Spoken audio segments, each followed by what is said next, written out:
eficiência dos estudantes em matemática e língua portuguesa aumentou substancialmente num espaço curto de tempo.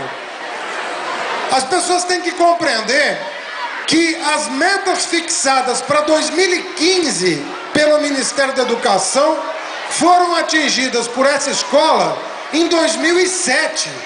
Ou seja, nós ganhamos 8 anos em 2 anos.